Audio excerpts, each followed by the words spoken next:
Este programa é indicado para maiores de 16 anos.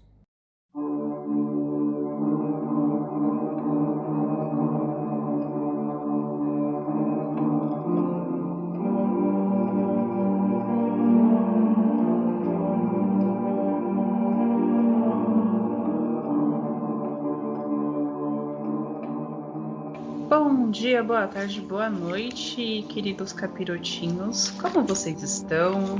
Como foi a semana de vocês? Gostaram do episódio da semana passada? Contem pra nós, nos contem tudo que vocês quiserem contar, a gente tá recebendo aí, viu?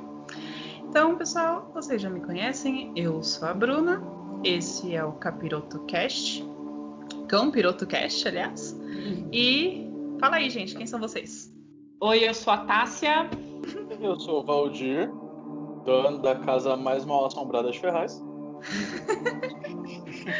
Recebemos relatos da casa do Valdir essa semana que a gente nem esperava receber lá no nosso Instagram, gente. Foi muito legal. Maravilhoso. Se você tem um relato sobre a casa do Valdir, manda lá pra gente, tá bom? Porque todo mundo tem um relato sobre a casa dele. Mas é isso aí, gente.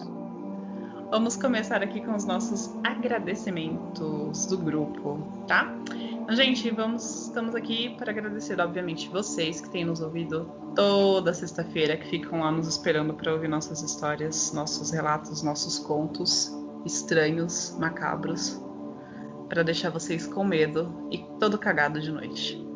Queremos agradecer também, em especial, um grupo do Facebook chamado Canal Terror, que é do Thiago Vaz, e o Thiago também, principalmente, porque nos recebeu muito bem, está nos ajudando lá com a divulgação do podcast, deixa a gente fazer as postagens que a gente precisa lá, sem nenhum impedimento. Muito, muito, muito obrigada, Thiago, muito obrigado, pessoal do Canal Terror, de verdade. E eu quero fazer aqui algo diferente hoje, eu quero mandar um alô, um cheiro, um beijo, um abraço pro Ednei, lá do podcast Até a Segunda Ordem, que ele fez a nossa, como é que eu vou fazer? Ai, gente, eu não sei, ele fez a nossa propaganda lá no comentário, eu fiz um post lá no grupo do podcast do Brasil, e ele foi lá, falou que tinha ouvido a gente, que é muito legal, que o nosso podcast tá bacana, tá muito legal, as nossas redes sociais também. Então, Ednei, valeuzaço. Só para constar, eu já conheci o Ednei, ele é daqui de Suzano, conheço a galera do podcast dele também, então, queijo, beijo para vocês aí também. E é isso aí, vocês que têm ouvido nossos episódios, muitíssimo obrigado por fazer aí a nossa fama nos comentários alheios. Muito obrigada mesmo. Quero agradecer também mais uma pessoa em especial que foi lá e fez uma avaliação nossa no Facebook, caso vocês não tenham visto, hein? Pedro Henrique, obrigadíssimo pela avaliação. Valeu por você estar nos escutando, por estar achando o nosso podcast maravilhoso. Ele avalia como estudante de jornalismo, gente. Eu achei chique. Achei muito chique isso. Foi algo muito legal. Obrigada, Pedro Henrique. E é isso aí, gente. Hoje nós vamos falar sobre lugares assombrados, né? Vai ser bem legal esse nosso episódio aqui, principalmente porque eu já sei que tem um lugar que esses dois aqui não sabem que é assombrados e que eles frequentam e que eles vão ficar tudo cagado no final do episódio de hoje. Mas antes disso, vamos lá para a nossa... Vamos fazer a nossa aqui, né? Galera, mandem seus relatos, mandem suas sugestões, suas reclamações. Se você quer aqui seu nomezinho sendo agradecido, manda lá alguma coisa pra gente. Manda foto de gatinho e de cachorrinho pra Tássia não ficar com medo, pra ela poder ver de noite. Depende do gatinho e do cachorrinho, né? Nudes não, gente. Manda foto fofinha de animal pra Tássia poder ver de noite, pra ela poder dormir, tá bom? Lá no nosso e-mail, que é o cãopirotagem@hotmail.com, e o nosso Instagram qualquer, Valdir? É o @cãopirotocast. Então é isso aí, gente. Segue a gente lá no Instagram e nos mandem o e-mail de vocês. Falar nisso, Valdir, você tá acompanhando o e-mail pra ver se tá entrando coisas no e-mail, Valdir?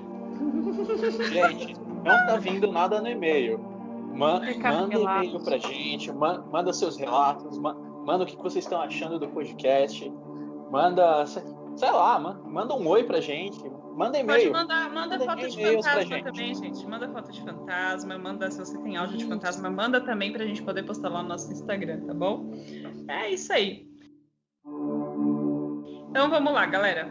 Hoje nós vamos falar de lugares assombrados. E cada um de nós aqui trouxe lugares assim que, nossa senhora, eu não passaria nem perto. E olha que, né, é difícil. Mas vamos lá. E eu trouxe aqui o relato de uma casa lá no Rio Grande do Sul, minha gente. O nome do relato, não, da história, né? Não é um relato.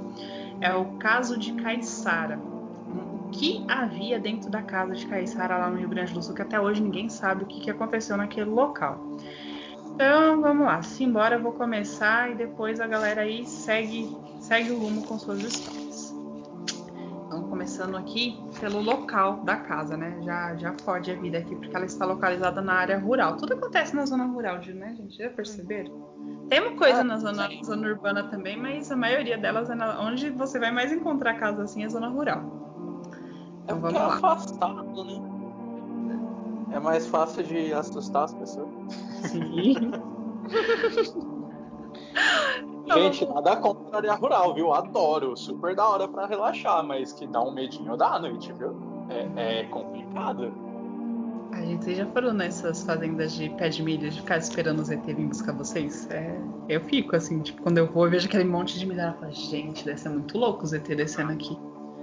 Cara, quando eu era criança, eu fui pro Piauí, na casa da minha avó. Mano, assim, é da hora, é mó legal lá, me diverti pra caramba com meus amigos e tal. Mas, puta, à noite, mano, a última coisa que você quer é ser o último a ir dormir, mano. Porque o último ou o primeiro? Porque, puta que pariu, mano, não tem mais nada, volta. Mano, nossa, não. Meu Deus. Não sei como que tá lá hoje, né? Porque eu fui quando eu era criança, eu acabei nunca mais conseguindo voltar. Mas, mano, naquela época, você tá ficando maluco. Deve estar pior agora, né? Porque a tendência é piorar. Você sabe disso. Se tinha um naquele tempo, agora deve ter pelo menos uns 100, Valdir. Aumenta o negócio, não é assim que funciona. Isso, ajuda mesmo eu querer visitar de novo minha família. Então vamos lá, gente. A família, gente. Vamos falar aqui lá do caso de Caiçara, então. O que havia naquela casa. E vamos embora. Localizada numa zona rural da região norte do estado do Rio Grande do Sul, a cidade de Caiçara possui pouco mais do que 5.000 habitantes. Pouca gente, né? E traz consigo a humildade interioriana com as suas casas simples feitas de madeira e telhas de zinco ou de fibrocimento. Já vamos começar do fato de que Rio Grande do Sul, por si só, ele já é assustador, né? Porque é o tempo todo úmido, nublado, com serração. Tipo assim, você vê o capiroto passando na sua frente no meio da serração, você não sabe se é capiroto, se é uma pessoa, ainda mais no meio do mato, imagina. Não rola, né? Continuando. No ano de 2014, olha só, não faz nem tanto tempo assim, gente. Tá vendo, Valdir? Aumenta o negócio. No ano de 2014, o local pacato e remoto de ruas de terra batida e campos de colheita chamou a atenção de todo o Brasil quando a família do seu Augusto e da dona Neuza, composta por um garoto de 8 anos e 2 meninas, uma de 11 e outra de 15, começou a sofrer com fenômenos sobrenaturais. Os primeiros indícios da atividade, quais foram? Pancadas na parede, como socos, foram os primeiros sinais insólitos de que algo muito estranho estava acontecendo. Então assim, minha gente, se você escuta sua parede socando de noite e não tem ninguém ali do outro lado, fique esperto que alguma coisa tem, viu? As batidas surgiam na parte do fundo da casa, onde se localizavam os quartos, e eram interrompidas assim que os membros da família abriam a janela para tentar pegar, fosse lá quem estivesse fazendo aquilo. Vocês já prestaram atenção que a maioria de histórias não história, mas casos assustadores de assombração em casas, principalmente, acontecem nos cômodos do fundo, nunca nos cômodos da frente, onde tem movimento de pessoas passando? É sempre no fundo. Eu até imagino o porquê. Tipo assim, normalmente você tem, assim, né? Não é o sempre, mas o geralzão, assim, aparece espírito, alguma coisa assim na casa da pessoa. se foi alguém que sofreu por ali ou alguma coisa assim, né? E quando alguém vai causar dor, sofrimento no outro, não é na frente de todo mundo, né? É em um lugar escondido mesmo. Então vamos supor, alguém foi lá e, sei lá, tava fazendo uma outra pessoa sofrer dentro da casa. Vai ser no cômodo do fundo, não vai ser lá no portão da casa. Então, mas aí você tá falando assim, caso, por exemplo, a pessoa morreu naquela casa e ficou ali porque, tipo, se apoderou do lugar. Mas e os casos que não é assim, que, tipo, a casa só tem um encosto ali, mas não é porque ninguém morreu ali, porque tem casos. Tipo, a casa é nova, o terreno é novo e o encosto, o espírito, a alma penada ali, gruda na casa e fica. E vai juntando mais, juntando mais, juntando mais. Não sei. Gente, aqui no Brasil, na verdade, todos nós estamos em cima de um cemitério, né? Um cemitério indígena. A história do Brasil relata isso. Exatamente, você tá certo, é isso mesmo. Acho que a gente falou disso no primeiro episódio, que a gente comentou que lá nos Estados Unidos tem essa questão, né? Que lá é um cemitério tipo indígena mesmo, por causa das tretas que eles tiveram lá. Aqui no Brasil a gente tem um cemitério indígena, literalmente, mas a gente também tem aquela questão dos escravos também, né? Que é bem forte. Também, com certeza. Ainda mais o sofrimento tão grande, né? Que carrega essa história. Sim. Sei lá, né? E assim, né, essas cidades que são mais históricas, né? Pelo menos as pessoas sabem onde é. Mas aí, por exemplo, aqui onde a gente mora, Ferraz, Suzano, Poá, cara, a gente não tem muita noção. Pode ser que, sei lá, minha casa é a casa mais mal assombrada de Ferraz. Quem me garante que não era lugar de, sei lá, uma senzala aqui antes de tudo? Tem relatos ali na Tibiriçá. Nossa, eu devia ter colocado isso aqui. Você sabe a Tibiriçá ali que vive acontecendo acidente, né? Tem relatos de uma entidade que fica ali na avenida mesmo. E, tipo, diz que é um bicho sinistrão que tá ali justamente para isso. Mas tem relatos também mais para dentro da Tibiriçá, ali mais para na área rural mesmo, onde tem as fazendas, os sítios, de uma casa antiga, que era uma senzala realmente, e que teve gente que já viu coisa ali.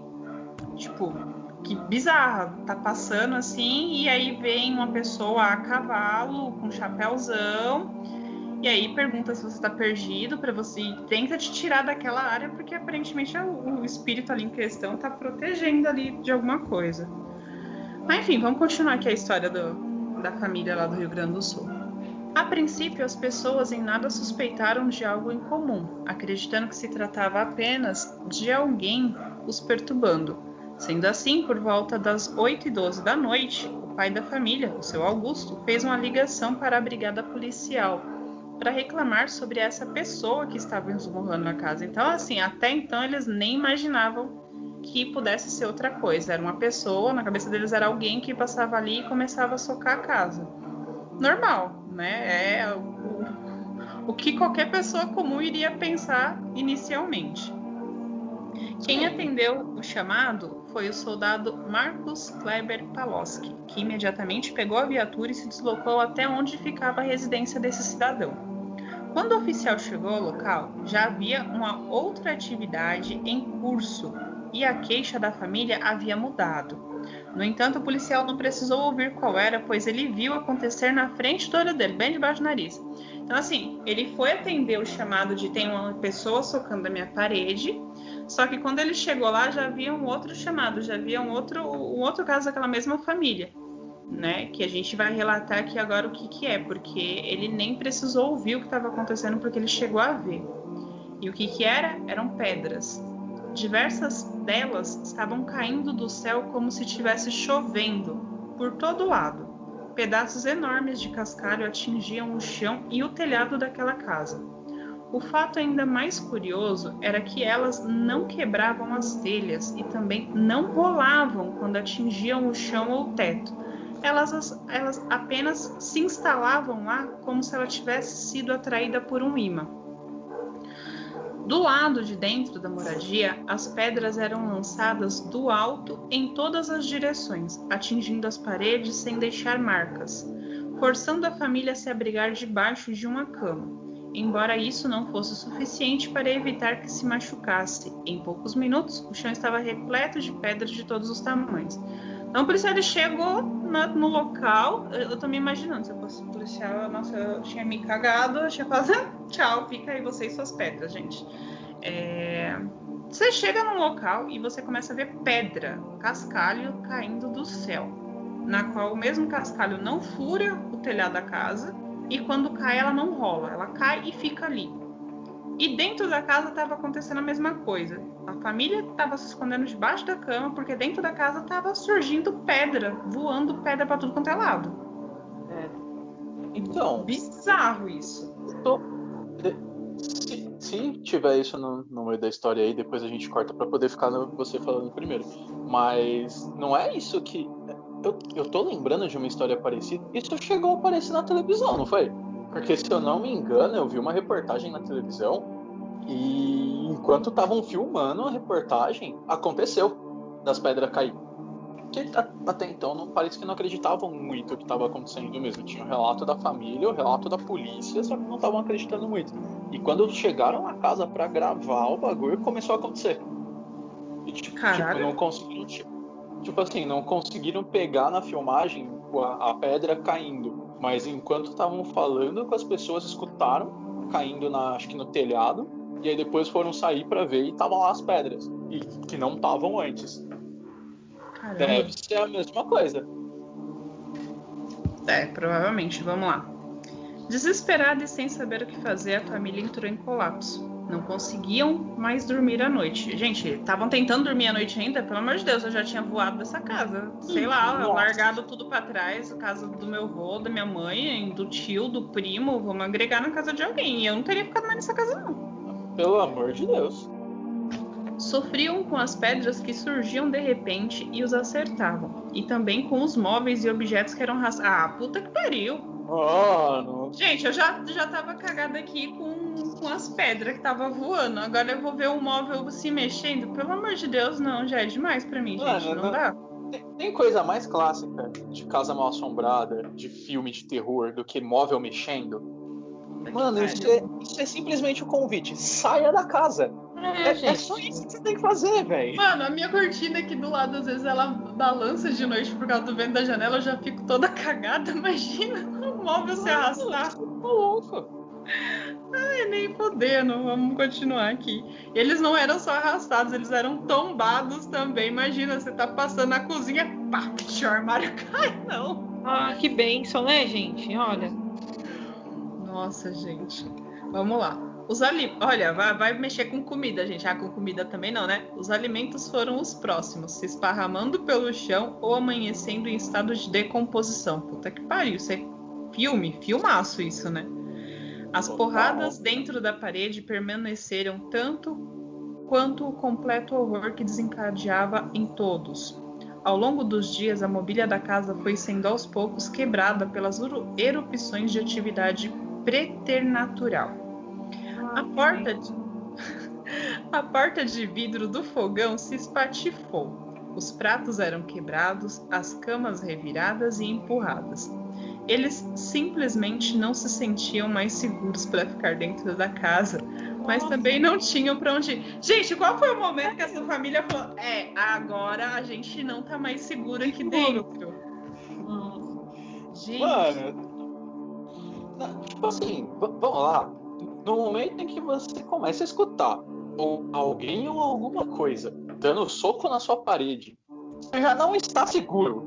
Não importa se é um fantasma, se é um espírito do mal, se é um demônio, se é o filho do vizinho que tá te enchendo o saco. Você não está seguro. Imagina, primeiro foi a soco na parede. Logo em seguida veio pedra voando dentro de casa sem quebrar telhado. Gente, não... Não sei até agora como é que eles não ouviram nada aqui ainda, né? Aí depois que já quebrou prato, mano, porta de vidro do bagulho. Agora eu acho que não estão seguros. Vai, mano, isso não é aí tem aqui, família de filme de terror. Não se sentiam seguros, mas também eles não tinham pra onde ir. Cara, eles não tinham pra onde ir, não tinham mais nada em casa, porque uma hora dessa os móveis já estavam todos fodidos, arrebentados, já não tinha prato, já não tinha fogão. Cara, eu acho que os fantasmas dessa casa já estavam falando assim, gente, não tem mais o que eu fazer. Eu vou fazer o quê? Que eu vou acender o gás e vou explodir a casa, porque eles não vão embora de jeito nenhum. Só que aí, se explodisse também, os seus fantasmas também ficavam sem ter pra onde ir. Não é? Pois eu acho que foi esse o pensamento deles. Então, durante a noite, enfrentavam o medo para depois acordarem aos gritos com água gelada ou quente sendo jogada neles. Eu não vou dormir hoje, não. Não vou. Cara, quando você acha que acabou os negócios, não acabou, ainda tem mais coisa. Quando você acha que os bichos não conseguem se superar, eles se superam. Continuando aqui, vamos ver o que vem próximo. Ah, cara, imagina, não, sério, se acordar com água gelada, beleza, mas imagina água quente, mano, te queimando de noite. Puta que pariu. Primeiro que você já nem dormiria, né? Eu acho que eu já não conseguiria dormir já no evento das pedras. Não. Eu já não estaria mais na casa. Aí é que tá, não chegaria a acontecer. Eu não ia mais estar na casa. Mas, gente, tem pessoas que são... Por exemplo, todo mundo sabe quem mora na rua, sabe dos perigos da rua. Sim. Às vezes tem gente que não tem alternativa mesmo, né? Tem vários relatos de pessoas que moram em casa que eram mal assombradas. E que a pessoa não tem saída, meio que tipo assim, vou ter que ficar aqui e aguentar até ter a oportunidade de comprar uma outra coisa, alugar. Eu, por exemplo, se falasse assim pra mim, se seu apartamento é mal assombrado, gente, o que eu ia fazer da minha vida? Não tenho dinheiro pra pagar aluguel. Então, mas uma coisa, vamos lá, é a casa ser literalmente mal assombrada. Você sabe que tem um fantasma, tem um espírito ali que convive com você na mesma casa. E, gente, me desculpa, mas toda casa deve ter um encosto, toda casa tem um espírito. Não tem essa de aqui não tem. Sei, todas têm. Não.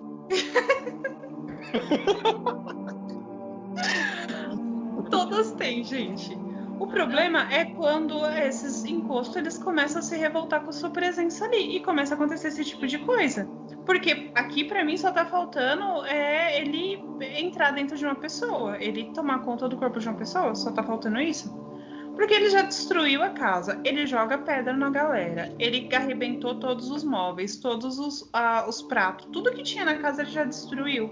Agora ele tá começando a literalmente atacar diretamente as pessoas da casa, jogando água quente, jogando água fria. Não é nem uma questão só de não ter pra onde eles ir, mas cadê a galera da cidade que estavam vendo isso acontecer e não deram apoio pra esse povo? Porque assim, é algo que tava visível, é algo que foi pra tudo quanto é jornal. E tipo, tá, a gente não vai fazer nada por essa família, gente? E aí? Cara, os vizinhos sabiam, polícia sabia. Mano, não é possível que ninguém conseguia falar, tipo, fica pelo menos aqui por um tempo. Sabe? Pelo amor de Deus, gente. Com os eventos e o medo tangível de não saberem como fazer aquilo parar, a psicologia do lar mudou drasticamente. E os familiares passaram a ficar extremamente agressivos uns com os outros. Uma das filhas começou a manifestar um comportamento selvagem e falar com a voz mais grave, como se as cordas vocais estivessem engrossadas. Mano, aí ó, o que eu acabei de falar. Manifestação no corpo. É isso que eu ia falar, a manifestação que eu tava falando aqui começou a aparecer nesse momento, porque eles já tinham atingido tudo que eles queriam atingir, não tinha mais, vamos começar a meter ali uma agressividade no pessoal da família. Num rompante de fúria, olha só, ela enforcou o irmão de 8 anos. Gente, não era ela. Tá claro aqui pra mim que isso aqui não foi ela. Segundo o seu Augusto, ela teria matado o menino se ele não tivesse recorrido aos vizinhos para que ajudasse a tirá-lo de cima do garoto. Se o pai, que é o pai, não conseguiu tirar a menina de cima do garoto, teve que chamar os vizinhos. Gente, não era mais ela. Aqui a gente já tem um caso de... Não é incorporação que fala de como é que é. Incorporação é em outro setor, em outra religião. Quando... Possessão? Possessão, isso mesmo. Só tava com a palavra do exorcismo na cabeça, mas não vinha a possessão. Os caras estavam vivendo a invocação do mal da vida. Sim. Agora a gente vai falar da parte aqui que eles começavam a exigir, tipo, não tinha mais o que fazer, eles estavam implorando para que tudo aquilo parasse e acabasse. Gente, chega uma hora que entra em desespero mesmo, né? Não tem o que fazer. Os vizinhos fizeram de tudo para ajudar a família. Porém, o medo de sofrerem retaliações ou de que fosse o que fosse que estava atormentando, acabasse voltando a sua fúria para eles. Numa certa noite, o agricultor Valdir... Valdir participou do rolê, Valdir! O agricultor Valdir Marchioro, que era vizinho da família, chegou a acolhê-los em sua própria casa para que eles pudessem ter pelo menos uma noite tranquila. Até que enfim, hein? Tinha que ser o Valdir para salvar a família. Para salvar o rolê.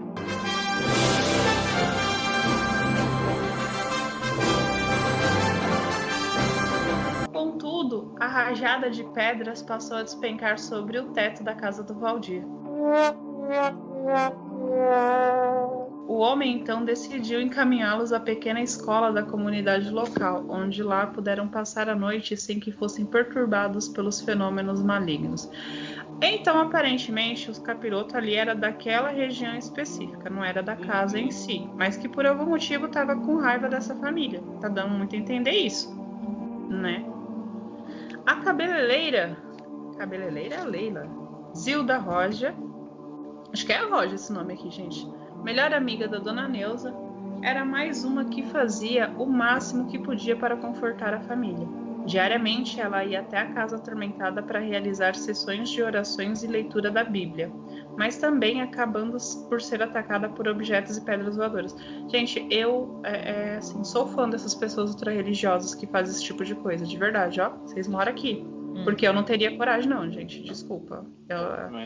Porque eu sei que, tipo, se você não tem ali um culhão religioso, um culhão de fé muito grande, um escudo muito grande para te proteger, você acaba se lascando. A coitada da mulher aqui, ela acabava sendo atacada também pelos capirotos que tava ali, né, gente? Então, gente, vocês que fazem isso, vocês são lindos, vocês têm um terreninho lá no céu guardado, com certeza. Se houver o céu. Porque quando a pessoa vai pra fazer isso, ela acaba dando aqui uma provocada também, né? No espírito que tá lá. Exatamente. Quem assistiu aí Invocação do Mal sabe dessa parte. Acontece isso. Com o caso ganhando a atenção da mídia de todo o Brasil, porque isso foi relatado, né? Pelos jornais aí. Vários grupos religiosos entraram em contato com os moradores da casa com o intuito de tentar resolver qualquer que fosse o mal que assolava. Zílio Roja, o prefeito da cidade de Caiçara... Eita! Então, juntando as peças aqui, a cabeleireira era esposa do prefeito, ou irmã, porque o nome dela começa com Z e o nome do prefeito também começa com Z e eles têm o mesmo sobrenome. Mas enfim, segue o barco. O prefeito da cidade de Caiçara ofereceu a sua ajuda através de acompanhamento de uma assistente social e uma psicóloga para preservar os vínculos familiares. Rapaz, prefeito, quando é o momento que você vai olhar para essa família e vai falar assim, gente, vamos morar em outra casa porque aqui não dá mais para vocês. Legal, assistente social, a psicóloga bacana, precisa, legal, né? Porque foi bem feio. Mas eu acho que assim, né? Minha casa não assombrada, minha vida, né? Exatamente. Quando a jovem de 15 anos, que demonstrava estar possuída pelo espírito diabólico que vinha promovendo aquele bombardeiro de fenômenos opressores, a família já estava subjugada tanto física quanto emocionalmente. Foi nesse momento que o médium exorcista, Nelson Júnior Paz, fez o seu caminho até a casa para pôr um fim na atormentação que a garota sofria. O ritual de exorcismo durou cerca de 4 horas ininterrompidas, registradas em vídeo pelo Gelson Luiz da Costa, um produtor audiovisual que gravou várias cenas do caso, desde quando as primeiras pedradas começaram a atingir o telhado da construção. Durante a sessão de libertação, o médium indagou diretamente o espírito sobre o que ele queria com aquela família. Através dela, num tom grave, ele respondeu que queria a casa. Seu Augusto relatou a Nelson que antes deles se mudarem, o dono havia morrido naquela mesma casa. Segundo o espiritismo, dependendo do grau de apego físico do espírito desencarnado, esse tende a permanecer no plano material, acabando por obsidiar qualquer um que entre em contato com o objeto de posse. Já na demonologia, o estudo de entidades demoníacas e atividades paranormais acrescenta que a energia negativa do espírito de uma pessoa que morreu e passou a assombrar algum lugar ou alguém tende a atrair entidades bem mais poderosas e aptas a causar o tipo de transtorno que a família testemunhou. Muito embora a presença do médium tenha ajudado a entender a possível origem das perturbações e também controlar o comportamento da garota, em nada alterou com a relação com a casa. Exaustos à beira da loucura, a família decidiu demolir a casa e procurar um outro lugar à paz que havia sido roubada deles. Enquanto deixava a casa, a filha mais velha de 15 anos perdeu o controle novamente e... Eita porra! Escalou a porta até alcançar o telhado e passou a apedrejar os pais lá de cima.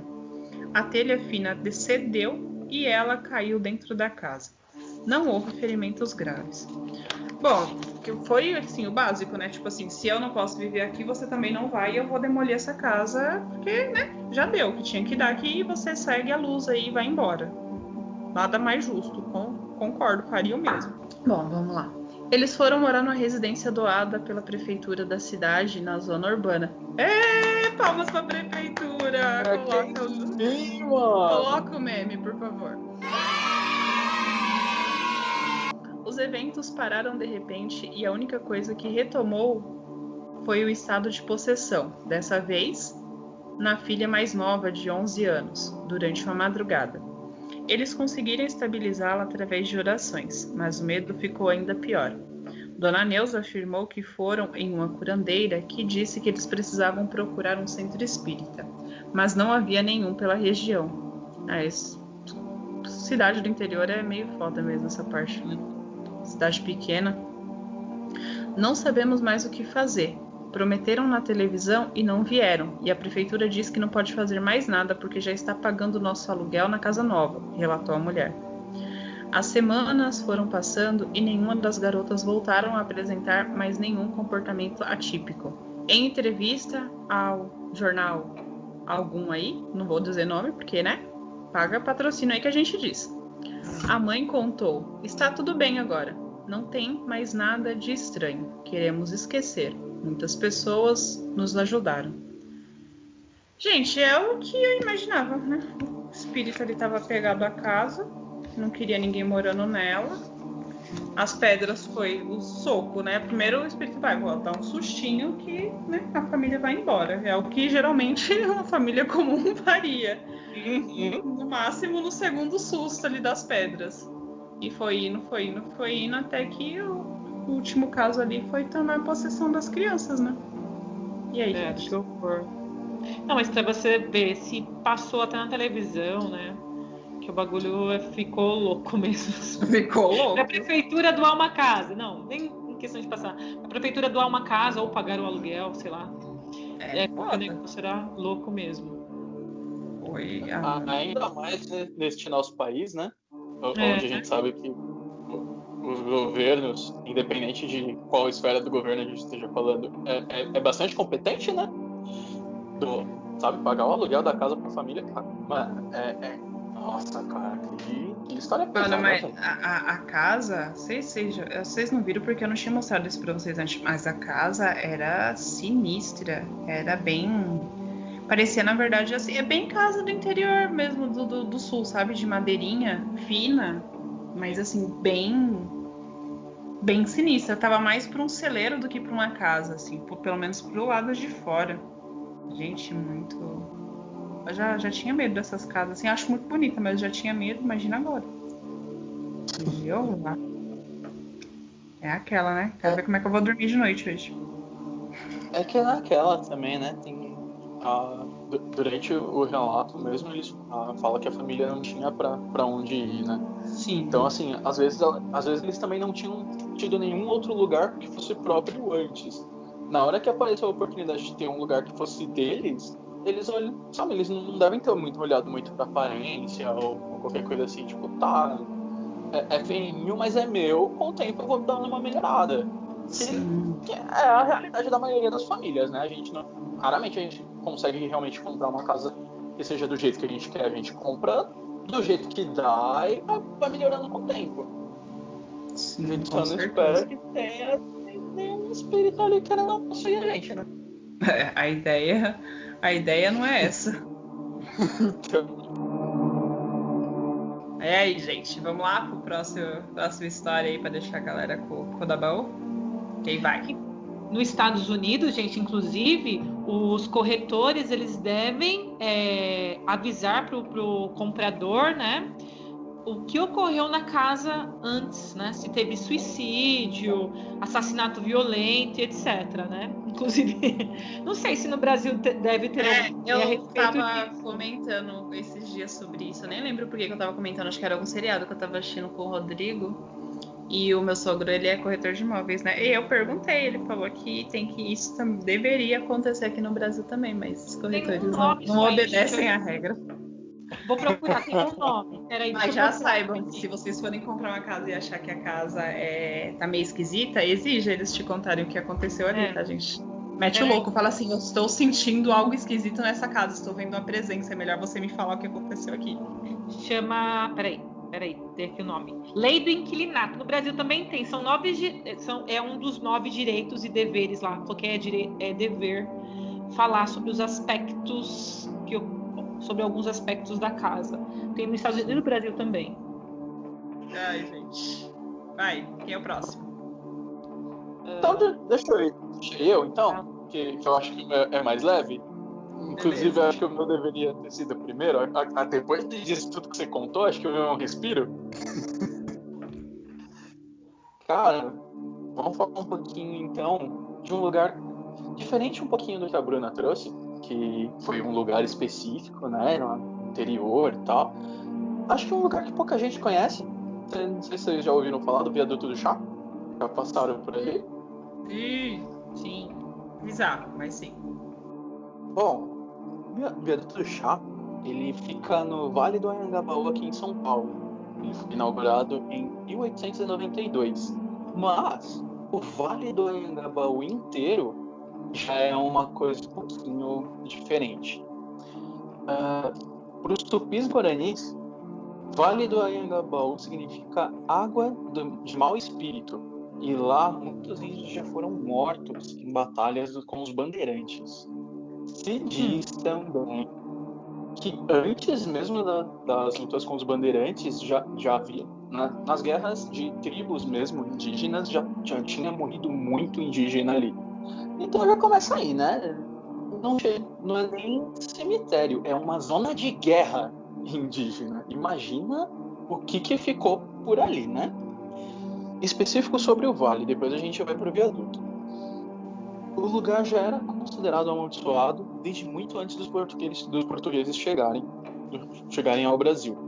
Seu nome, vindo do tupi, também vai significar algo próximo de Rio do Diabo. Reza a lenda que muitos indígenas morreram nas águas do rio que tomava o vale. Depois da chegada dos europeus, outros, escravizados, morreram ali tentando se libertar. Depois da construção do Viaduto do Chá, o espaço também assistiu a vários suicídios por queda. As histórias de assombrações rondam o vale até hoje. Que aí é o ponto onde eu queria chegar, né? Que mistura um pouquinho aí a história indígena da escravidão, né? Porque a gente tem que lembrar também que os primeiros escravos no Brasil foram os índios. E, cara, imagina um monte de gente morrendo ali naquele vale e de repente, alguns anos depois, fizeram um viaduto. Imagina o que não atrai as pessoas para ali, né? Sim. Porque assim, eu não achei histórias tão detalhadas como que a Bruna achou sobre essa casa, mas tem bastante relato, assim, relatos mais simples, especificamente do viaduto, que ele corta ali o Vale do Anhangabaú, de gente que simplesmente ia para lá para se matar, só se jogava. Ponto, assim. E tem muita gente também que, normalmente pessoas que são mais sensíveis, né, para a questão espiritual, que as pessoas entram no Viaduto do Chá e elas meio que esquecem da vida. Elas só conseguem se ligar de novo do que está acontecendo em volta quando termina o viaduto. Então, o que elas fazem no meio tempo de estar ali, elas não sabem, não percebem. Então, a influência de algum espírito ou de qualquer outra coisa que tenha por ali para a pessoa se jogar e se matar, às vezes a pessoa nem vai na intenção. Mas se a pessoa tem essa sensibilidade maior, ela pode acontecer. Sim, com certeza. Na maioria das vezes acontece isso. Lembra que a gente ainda falou disso lá no episódio do Cécio? Da galera que vai lá pra se matar, só que o local já é pesado e, tipo, vai influenciar. Mesmo que ele não esteja lá pra isso. Imagina se é uma pessoa que já tem alguma tendência, já tem algum tipo de pensamento para isso. Não, a pessoa passa num lugar desse e acabou. Acabou. Simplesmente. Sim. E saindo um pouquinho de São Paulo, tem também a história do... É o mistério da Cruz do Patrão. Fica lá em Recife. À noite, o local é dominado por uma quietude solene e misteriosa, quebrada apenas pelo vento quando assovia na sua canção tristonha.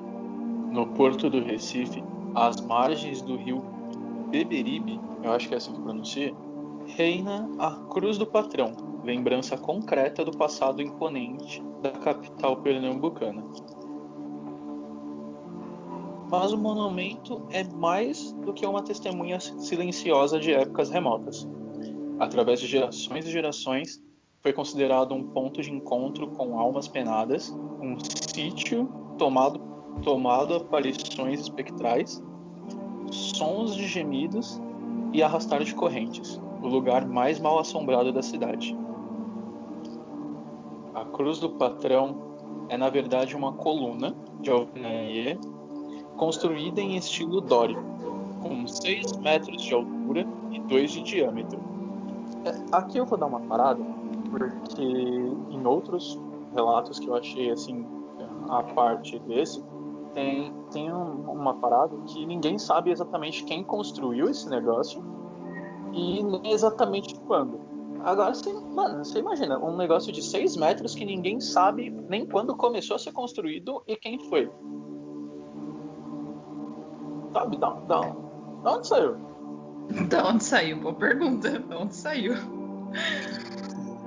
Tipo, e aí?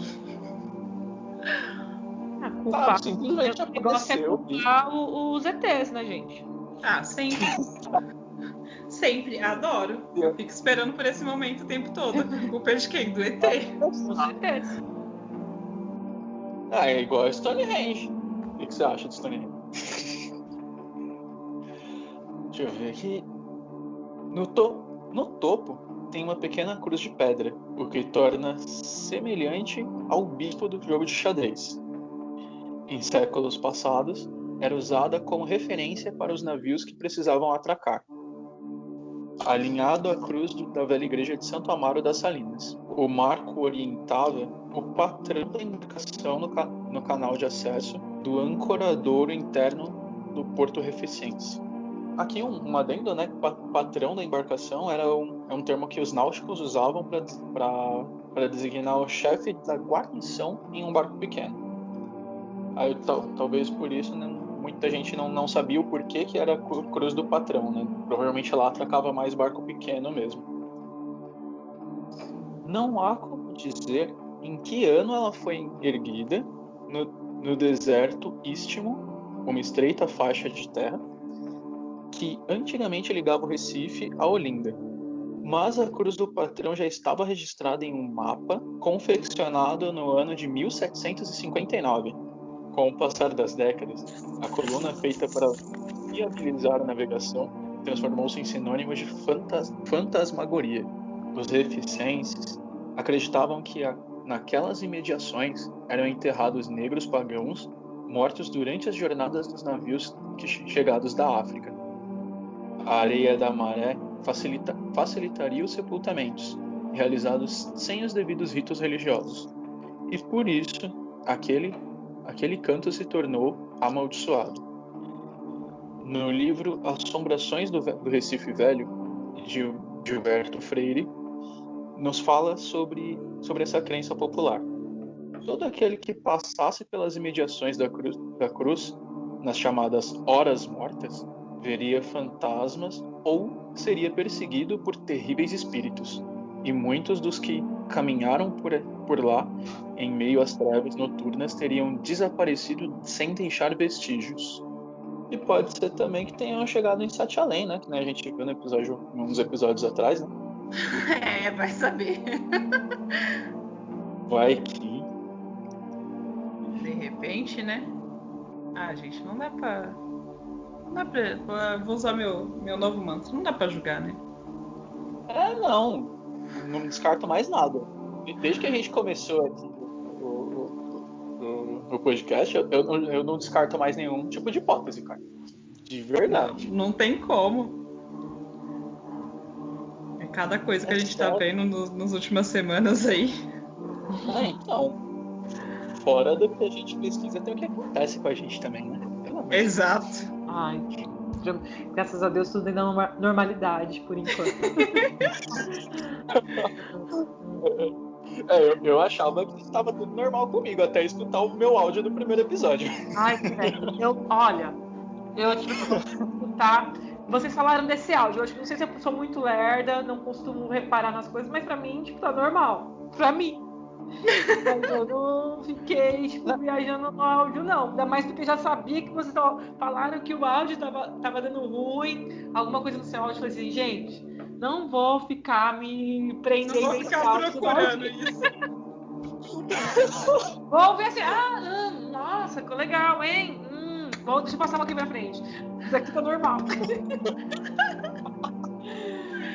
Aí, pra quem perguntou se a Tássia tem medo mesmo, gente, é isso aqui, ó. Não, gente, é sério. Os meus horários aqui, tipo assim, agora eu já tô cagando, quase chamando meu filho pra entrar já, vai dormir comigo hoje. Vamos lá, vamos continuar então.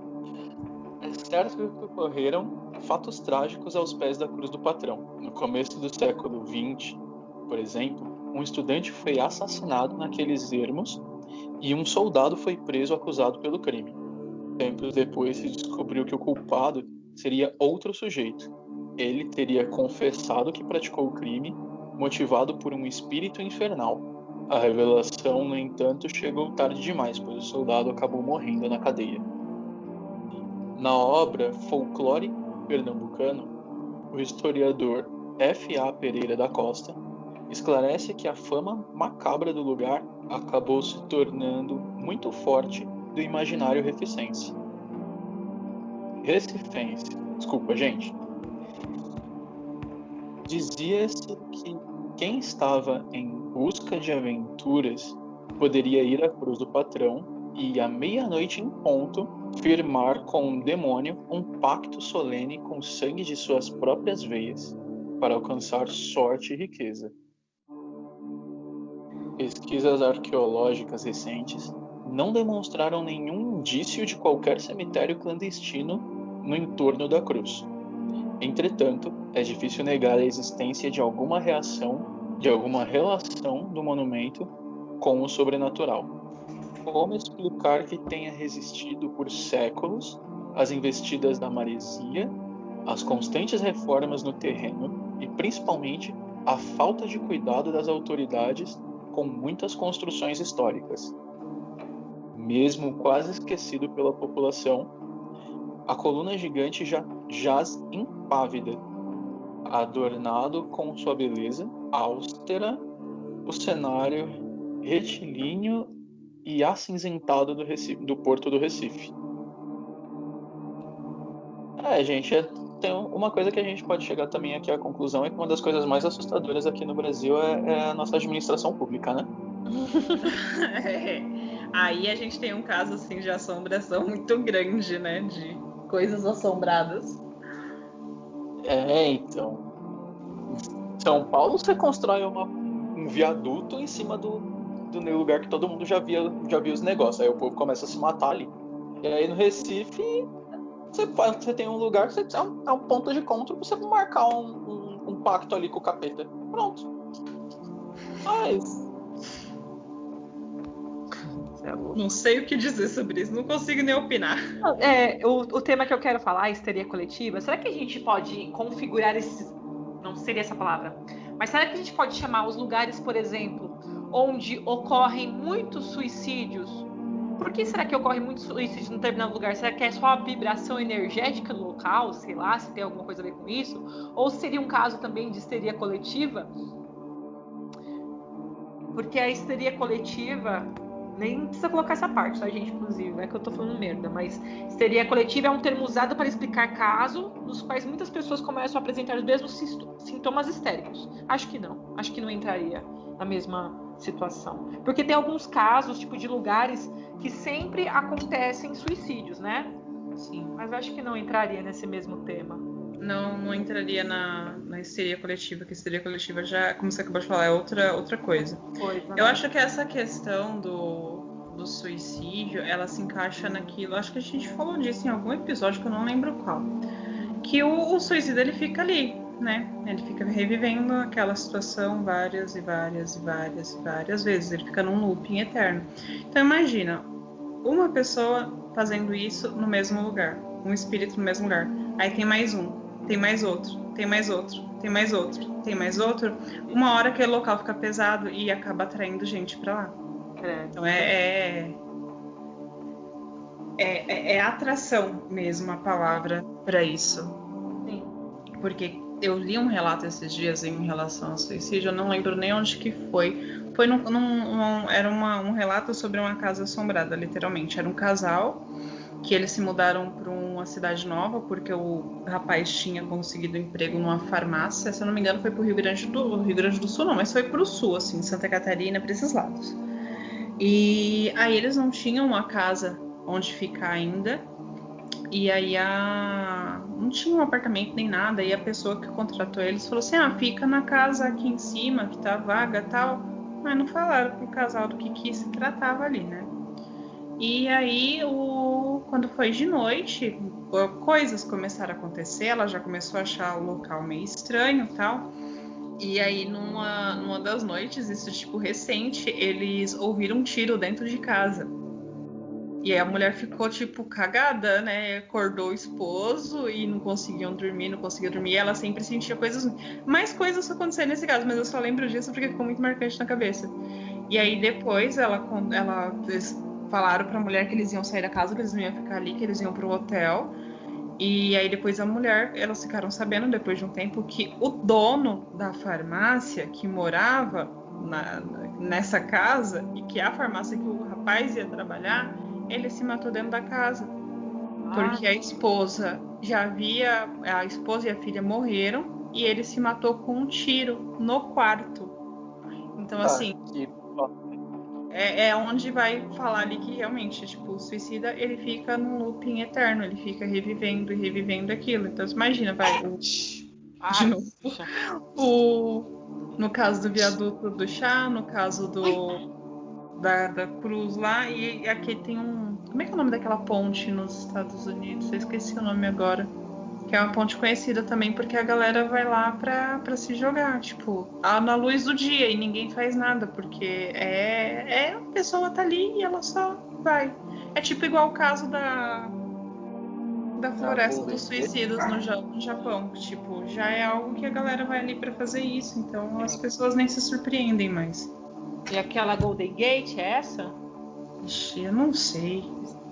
Peraí. Eu não lembro o nome. Não, é de São Francisco, lembrei o nome de São Francisco. Essa aqui eu não sei nem onde é, porque tem essa Golden Gate também fala sobre um dos lugares que mais tem suicídio. Que ficam pessoas lá justamente para salvar pessoas. É essa mesmo, é a ponte Golden Gate, é de São Francisco, isso mesmo. É ela, a galera vai lá só pra... Tem um documentário no YouTube que mostra isso, e mostra, tipo, a galera indo assim, tipo, chega lá e pula. Então eu vi alguma coisa na internet que tem pessoas que ficam nessa ponte pra tentar impedir suicídio. Tem. Os anjos, né, que falam que é anjos que evitam o suicídio. Sim. É foda essa parte. Na verdade, não sei o que dá mais medo. Se é casa ou prédio assim, mal assombrado, que é um negócio mais pessoal, né? Que é você tá vivendo num lugar que tem alguma coisa. Ou se é esses lugares assim públicos que todo mundo passa. Às vezes, tipo, às vezes você não tem nada a ver com o que está acontecendo, e de repente você está passando num lugar e, pumba, acaba acontecendo alguma coisa com você. Sim. Não sei qual dá mais medo, né? Também algumas, por exemplo, né? Nós temos aqui em Suzano, em Tibiriçá, Fazenda Viaduto também tem um lugar na Fazenda Viaduto que tem o maior índice de acidentes também em Suzano. Tem até um vídeo no YouTube sobre isso que eu já vi. Regis Bittencourt, que é a rodovia da morte. Tipo, são lugares que são sobrecarregados, parece, né? Muito. É muito caso de acidente, enfim. Você falou da Índio Tibiriçá, lá que tem uma entidade na pista, misericórdia. Né? Tem uns lugares aí que é pesado. Até arrepio. Você devia anotar esses lugares aí pra não passar nem perto.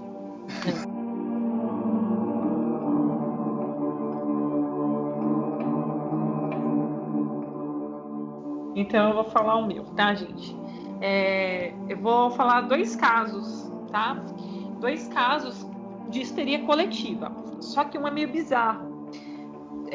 O primeiro caso que eu vou falar é um caso que ocorreu no Brasil em 1938. Bom, gente, eu vou falar sobre a tragédia do Cine Oberdan.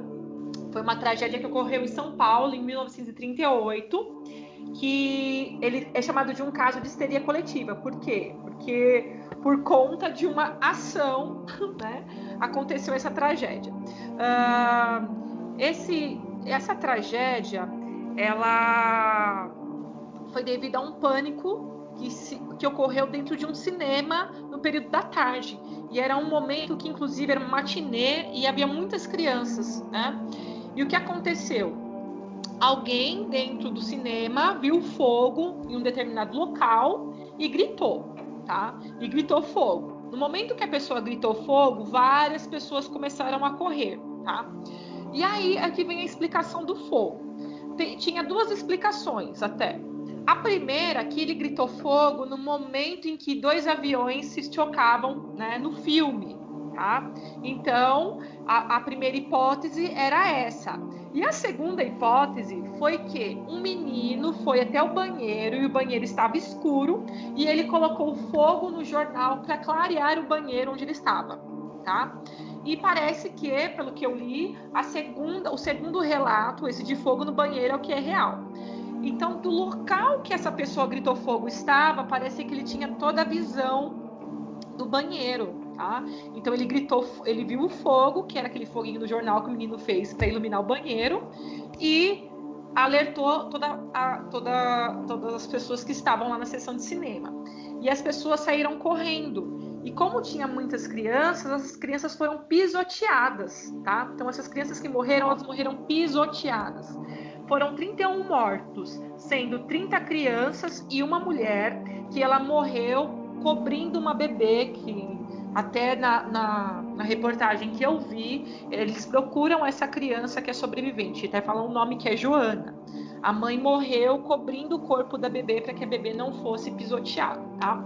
O que acontece? Esse lugar existe até hoje com as mesmas características, tá? É um prédio, uma construção histórica, né? É um tombado, parece. Lá funciona uma loja de cama, mesa e banho. Pode falar o nome, né? Vai que ela patrocina a gente, a Zelo. Fala que é uma das maiores lojas, né, no centro de São Paulo, da Zelo. Enfim.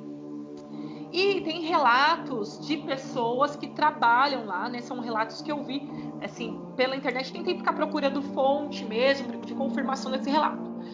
Muitas pessoas afirmam que na escada onde as crianças morreram pisoteadas, porque nas imagens que a gente pega sobre esse Cine Oberdan, mostra lá as imagens das crianças pisoteadas, né? Se você procurar na internet, tem lá das crianças pisoteadas no chão, muitos sapatos, e tem um determinado local na escada onde eles relatam que havia uma aglomeração de crianças mortas. Então tem relatos de que pessoas que sobem essa escada sente muita opressão, né? Presença de outras pessoas. Aí tem relatos de pessoas que já trabalharam no local que é esse prédio, que antes parece que funcionou outras coisas, de gente que ouvia gritos, olhava de longe e parecia que algum lugar estava pegando fogo. É bem feio, assim, eu quero ler isso meio-dia, né? Eu tô falando agora, agora que eu vou dormir. E eles têm esses relatos. Inclusive, teve um programa de TV que até passou alguns anos atrás sobre esse episódio e tal. E o apresentador do programa alegava que estava se sentindo mal, que ele estava passando mal, né, com mal-estar. Então nesse local tem muitos relatos de barulhos, de a pessoa estar subindo a escada, sentir que tem alguém próximo, sentir muita opressão, a energia muito sobrecarregada também, né, gente? O que aconteceu nesse lugar foi cruel. E sendo um caso, que era algo que daria para ter sido evitado de uma forma bem simples, né? Inclusive, o que acontece? Os cinemas, eles eram fechados pelo lado de fora. As portas não eram fechadas pelo lado de dentro. Então, o que acontece? As pessoas, como não conseguiam sair do cinema, eles foram pisoteados. Parece que só abriu as portas quando a polícia chegou. Aí, no momento que a polícia chega, já estava aquele monte de gente toda pisoteada. Né? Bem horrível, uma tragédia, né? E outros 2 casos de histeria coletiva. Um também aconteceu no Ceará, acho que foi em 2010 que eu vi. Depois eu olho aqui, gente. É um caso no Ceará, onde numa escola, deixa eu achar aqui, numa escola, os alunos começaram a se sentir mal. 2010. As aulas das escolas tiveram que ser interrompidas porque vários alunos entre 12 e 18 anos estavam vendo espíritos, tá? E vários adolescentes nesse período, né, entravam em transe, tá?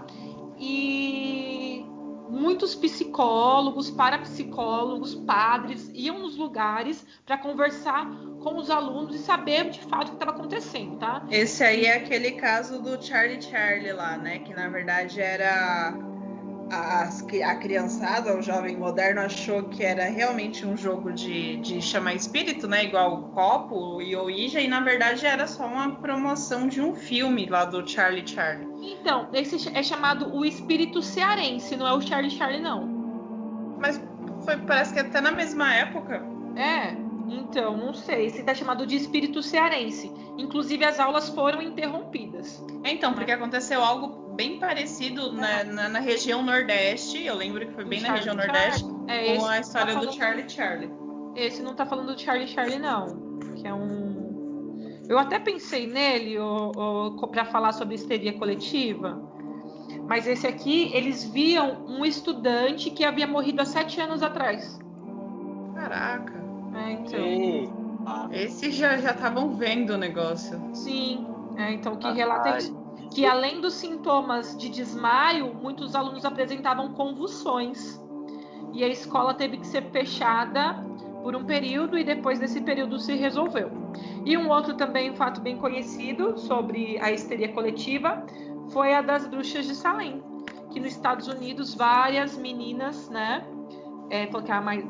entre 18 e 25 anos, tinham algumas reações de se contorcer, também parecia que estava em transe, e na época, né, gente, muitas meninas aí foram perseguidas por conta desse surto coletivo. Aí tem um relato aqui da quantidade de meninas, só que minha internet está muito ruim, não estou conseguindo abrir no momento. Mas a de Salem é um... Peraí, deixa eu ver se abriu aqui. Ai, não quer abrir, mas essa de Salem foi. E teve outros no Brasil, a questão do chupacabra, né? Do chupacabra, que é onde vários bichinhos aí eram encontrados, sim, mortos, né? E vários relatos aí e vários bichinhos, né, sendo encontrados com as mesmas aparências aí de morte, enfim. Todo mundo tinha um caso de chupacabra para contar. Sim, gente, eu achei um monte, na verdade, desses histerias coletivas. Tem uma aqui que fala também, tem até um filme que eu assisti, Ai, agora esqueci o nome. Tem na Netflix, inclusive, que fala sobre aquela onda de pactos demoníacos que houve nos Estados Unidos. Acho que foi na década de 90, né? Sobre o pânico. Não, esse aí já é outra coisa. É o pânico satânico, é outro esquema. Já tô sobre a onda de satanismo. Eles também falam que é uma questão de histeria coletiva, porque eles falam assim que várias pessoas começaram a ter o mesmo tipo de sonho numa cidade. Uhum. Né? E eles também configuram aí como histeria coletiva. Então, várias pessoas começaram a apresentar os mesmos sonhos, relatarem os mesmos sonhos. Eu não lembro se tem a ver com hipnose, inclusive, se tinha a ver com hipnose, de regressão também, que eles deixaram, começaram meio que boicotar, né, a questão da regressão. E também eles consideram uma histeria coletiva porque várias pessoas começaram a ter o mesmo tipo de sonho, mas não foi algo comprovado. Aquela imagem que está postada lá no nosso Instagram, olha lá, quem não viu ainda, de um homem que todo mundo, durante um tempo, sempre... Isso aí foi tipo o auge, daí sumiu e voltou de novo. Que as pessoas dizem ver aquele homem no sonho, e é sempre aquele homem, e que ele tá dando um conselho. Seria também um caso de histeria coletiva, ou não? É verdade, né? Eu queria achar. É um filme que é baseado em fatos reais, inclusive. Poxa. Não, eu tô com um na cabeça, mas nem é de terror, na verdade, esse filme que eu estou falando. Uhum. É mais um filme policial, mas ele é baseado em fatos reais. Não sei se é Possessão o nome, uma coisa assim. Tem vários casos de histeria coletiva, assim, que são fodas, né? Que levaram a incidentes aí bem... Nossa, eu tava lembrando de um esses dias, eu esqueci. Agora eu não lembro. Quando a gente precisa do nome, a gente não lembra. Verdade. É sempre assim. Foda. Ainda porque a possessão é de terror, não é? Esse não é de terror. Eu acho que é possessão, mas não é de terror, não. Peraí. Ai. Peraí. Vou achar esse filme. Ai, caramba. Ele tá explicando... Fica parecendo aquele satânico, mas não é esse, não. Até porque, gente, eu não assisto filme de terror, inclusive. Não assisto, é sério. Eu falei que eu ia contar os relatos lá de Paranapiacaba, mas eu não vou contar hoje, não. Porque a gente já tá batendo o nosso limite de tempo aqui. E daria mais um episódio inteiro, então eu vou guardar esse para um novo episódio. Aí vocês me aguardam. Então é isso, gente. Se vocês aí escutaram a gente até aqui, se aguentaram ficar até essa parte e não se borraram de medo, estamos no caminho certo. Continuem nos ouvindo, continuem nos mandando seu relato, porque ele pode aparecer aqui no final do programa. E qual é o Instagram, Valdir? É o @cãopirotocast.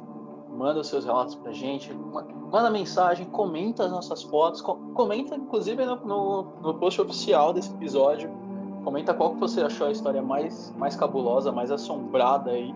Comenta se você acha também que a minha casa é a casa mais assombrada de Ferraz de Vasconcelos. Comentem se vocês querem que a gente faça um episódio especial da casa do Valdir. Mas aí pra fazer um episódio especial da minha casa tem que chamar com alguns convidados especiais pra galera contar a história, né? Porque eu já contei algumas aqui. Né?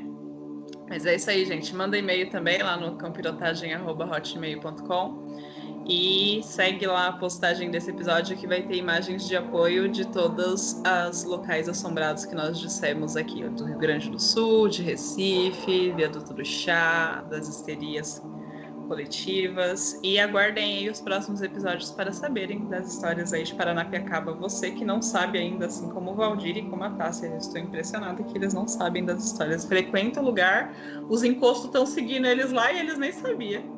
Tem coisa que é melhor a gente não saber, Bruno. Ficar sem saber é melhor. Às vezes ser burro é a melhor saída. Aí você vai a maior das bênçãos. A ignorância é uma bênção. Mas vocês vão saber, não se preocupe não. O momento de vocês vai chegar. Então é isso, galera. Um grande beijo pra vocês. Um cheiro. Querem dar tchau aí, gente? Ai, tchau para todos. Sonhem como os anjos. Estou orando por vocês. Tchau, galera. Não falem com estranhos, viu? E não deixem de alimentar o cão piroto de vocês, gente. Isso aí. Tchau. Tchau.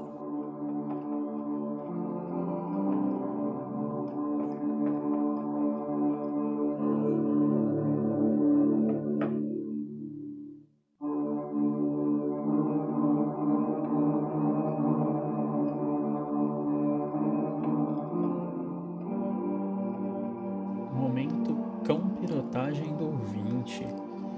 Como vocês já sabem, esse é o momento que a gente tira no episódio para contar um relato de algum dos nossos ouvintes. E hoje a gente vai contar o relato do Rafael Maia, que vocês já devem conhecer como sendo o compositor da trilha sonora aqui do Cão Pirotocast. Então, vamos lá. O ano era 2009. Eu trabalhava no almoxarifado do hospital. Eu estava com 23 anos. A entrada de funcionários era pelo subsolo, local onde tinha um relógio de ponto no final do corredor, enquanto na outra ponta do corredor ficavam o almoxarifado e o necrotério lado a lado. Meu horário era das 7 da manhã às 17 da tarde. Meu colega de trabalho, Wilson, fazia o contraturno das 11 da manhã às 21 da noite. Eu era responsável por separar todo o material que seria utilizado no período da manhã no hospital, nos procedimentos mais diversos, desde cirurgias até procedimentos de tamponeamento dos cadáveres. Eu tinha aproximadamente 3 meses de hospital, quando comecei a notar coisas estranhas naquele corredor. Apesar do ceticismo e de muita gente ter me contado histórias bizarras quando entrei no hospital. Certo dia, eu já havia separado todo o material que seria necessário para aquela etapa do dia. Estava sozinho, haja vista que ainda era 9h30. Eu estava ocioso sentado numa cadeira que dava de frente para a porta da qual era de vidro, e eu poderia ver com facilidade qualquer enfermeiro ou enfermeira que viesse retirar os materiais. Eu estava sentado tranquilo, mexendo no celular. De repente, vejo uma pessoa nua, sentada de cócoras, apoiada na parede. Eu travei de medo e fiquei olhando para aquilo, tentando entender o que era. De repente, essa pessoa se levanta e atravessa a parede, entrando na sala da necropsia. Levei alguns segundos para conseguir voltar ao normal, com muito medo, mas decidi ir até a porta do necrotério, já que eu conhecia os 2 profissionais que lá trabalhavam. Fui perguntar se eles tinham visto algo também. Cruzei a porta do almoxarifado. Quando fui me aproximando da porta do necrotério, percebi que os colegas não estavam lá. As luzes apagadas e um bilhete: já voltamos. Liguei a lanterna do celular e tentei enxergar pela pequena parte de acrílico da porta que dava para enxergar qualquer coisa sem grandes dificuldades. Liguei a lanterna do celular e lá estava o corpo nu, de cócoras, apoiado numa das macas que tinha um corpo coberto, como usualmente ficavam cobertos. Aquela pessoa não tinha um rosto nítido. O formato do corpo não dava condições de dizer se era homem ou mulher. E com a lanterna ligada e eu vendo aquilo, incrédulo que sou, fiquei atônito, travado naquilo. Até que a pessoa que estava abaixada se levantou e olhou para mim. Meu celular caiu da minha mão. Eu larguei ele no chão e subi as escadas de emergência a fim de encontrar alguém para dividir aquilo, perguntar se a pessoa também via aquela cena medonha.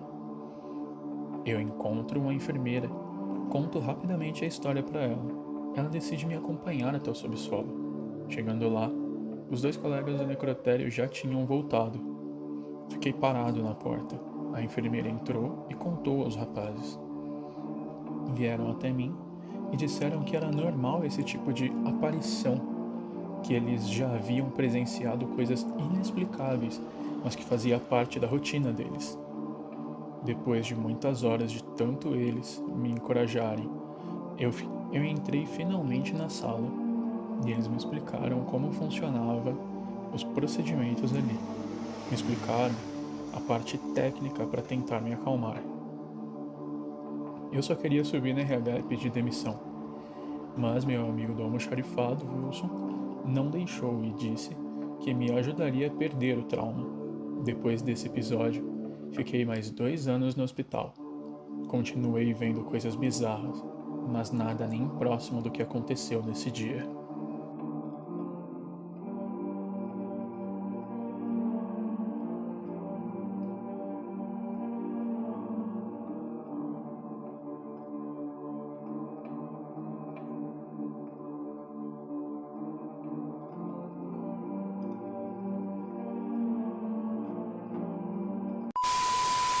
Eu já perdi meu negocinho de travar aqui, agora ficar fazendo barulho lascou. Ih, caralho, qual que é o nosso e-mail mesmo? Ô, gente, tá tudo ok. Ah, gente, eu esqueci o e-mail porque eu não falo o e-mail toda hora. Ah, mas dá pra cortar essa parte, né? Coloca nos erros, foi legal. Eita. Tá. Então deve ser isso. Só espera um pouquinho que aconteceu alguma coisa aqui no meu quarto. Só um segundo. Rodrigo! Ai, gente! Credo! Rodrigo? Vou aqui interceder. Você fechou a porta do quarto? Faz tempo? Caralho, nem vi você fechando. Agora a porta tá aqui batendo. Eu olhei pra ver o que era. Ela não tava. Levei um susto da porra.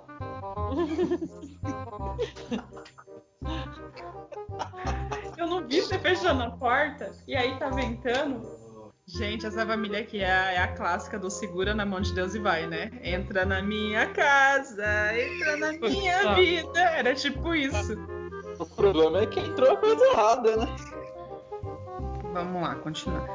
Então, durante a noite, eles... já falei essa parte, né? Corta isso daí. Caraca, mano.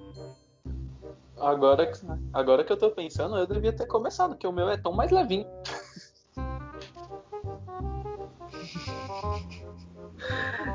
Ai, gente, hoje tá foda aqui. Teve um barulho lá fora, não sei o que foi. Segue. Eu escutei aqui também. Abaixa um pouquinho aí o áudio. Não. Eu não quero ouvir, não. Eu também não. Ai, gente. Super concordo. Peraí, gente, fiz cagada. No mínimo ela derrubou água. Vou deixar a garrafa no chão, merda. Ai, tá que pariu, viu, mano? Derrubei água no chão. É o capiroto, isso. É o encosto. Ô, Jim, você tá aqui pra me defender do encosto. Por que você deixou a garrafa cair? Caralho. E inclusive nos Estados Unidos, fala aqui na mesma reportagem, que nos Estados Unidos uma casa pode ser legalmente assombrada e isso inclusive pode ir até na escritura, né? Nunca vi isso no Brasil. Pode ser legalmente assombrada. Eu lembro que eu tinha visto isso num documentário, até um desses negócios de terror, que eu assisto tipo 10 horas da manhã, enquanto eu limpo a casa. das 18 eu não assisto mais. Que nos Estados Unidos eles têm que falar o que houve na casa antes dela ser alugada. Aí o fantasma tá protegido por lei, que ele pode assombrar a casa ali tranquilamente. Eu achava que eu era capitalista, mas o estadunidense consegue superar, cara. Eles conseguem monetizar uma casa assombrada, velho. Nossa senhora, mano. É outro nível lá, né, gente? Eu não sou nada capitalista, porque eu sou pobre. Não sou dona dos meios de produção. Como que eu vou ser?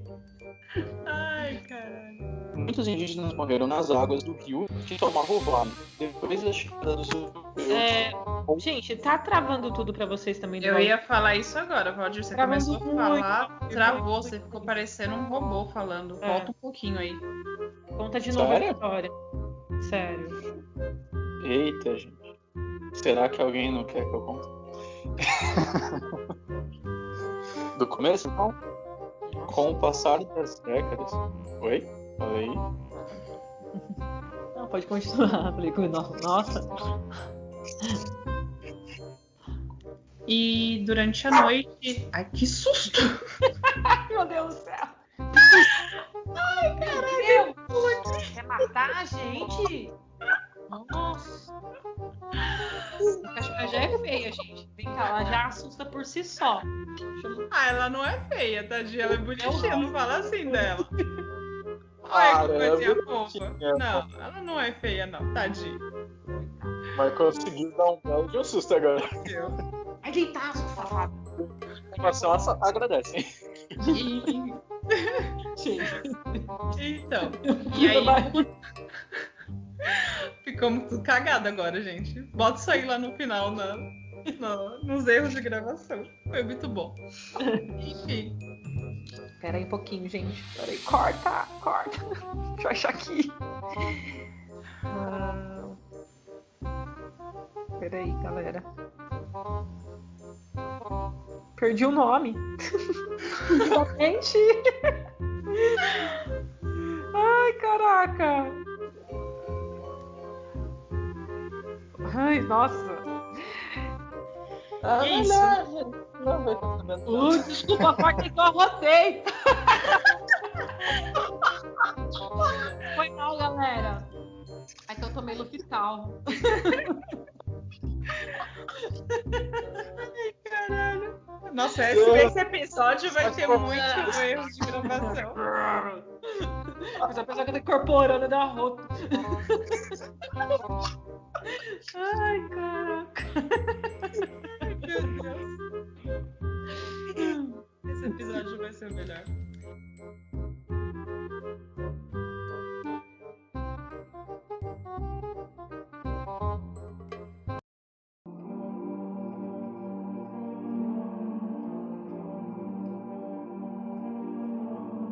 Este episódio foi editado por Valdir Leite.